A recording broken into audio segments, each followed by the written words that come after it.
Facebook tried to acquire Fitbit, but Google edged it by a small margin. Googlebit might be better for consumers than Facebit. In brief, SEC filings show there's been a bidding war between Facebook and Google over Fitbit, which the latter eventually won by a small margin. Fitbit employees seem optimistic about the acquisition, but privacy advocates are still questioning the implications. It's possible that Google and Facebook both wanted to tap into the health data of over 28 million users, as most of the innovation they could bring would be on the algorithm side of the equation.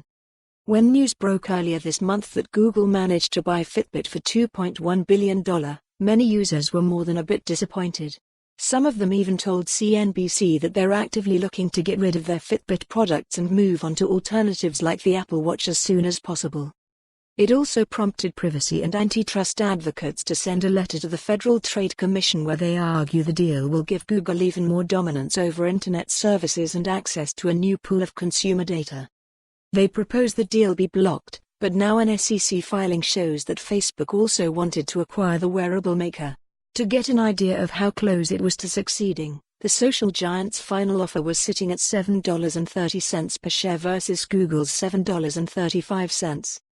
In other words, Facebook is the mystery party that wanted to snap up Fitbit just as much as Google. Also, it looks like the CEOs of the two companies met several times for dinner to discuss the fitness wearable industry and its untapped potential.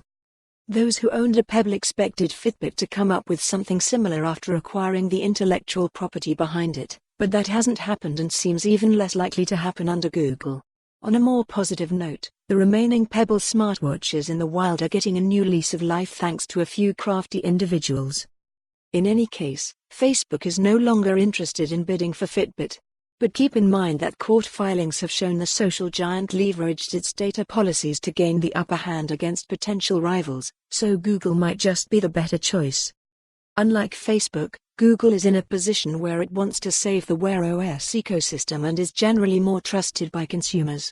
That said, privacy advocates may be right that this is more about access to the health data of over 28 million users as opposed to trying to compete with Apple and Samsung for the wearables market. Only time will tell. As for how Fitbit employees feel about the acquisition, there is an interesting story on Wired summing up their accounts. Many of them felt like the company lost direction and quite a few decided to stay because of the rumors that Google might buy it and change. For more on this story, visit the news article link.